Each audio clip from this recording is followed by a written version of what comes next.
আজকে এনসিপির এক নেতা বাইরে বক্তৃতায় বলেছেন জুলাই আগস্টের আন্দোলনের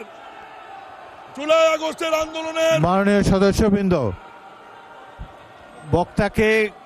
বক্তার বক্তব্যে কোনো বাধা দেবেন না।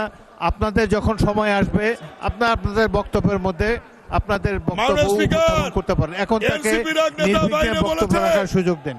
জুলাই আগস্টের আন্দোলনে ছাত্র জনতা খেলেছে আর ট্রফি বিএনপি নিয়ে বসে আছে। আমি বলতে চাই জুলাই আগস্টের আন্দোলন ছাত্র জনতার সাথে আমরা সবাই ছিলাম। ট্রফি আমরা কারো কাছে নিতে যাইনি।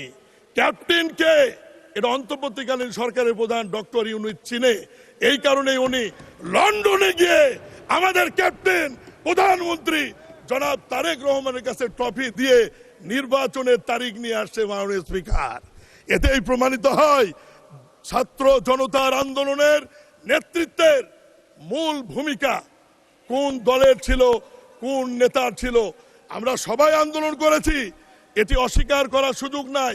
কিন্তু ক্যাপ্টেন একজনই থাকে, যে ক্যাপ্টেনের কাছে অন্তর্বর্তীকালীন সরকারের প্রধান লন্ডনে গিয়ে আলোচনা করে নির্বাচনের তারিখ নিয়ে আসছে বলেই এদেশে একটি অবাধ সুষ্ঠু নিরপেক্ষ নির্বাচন হয়েছে।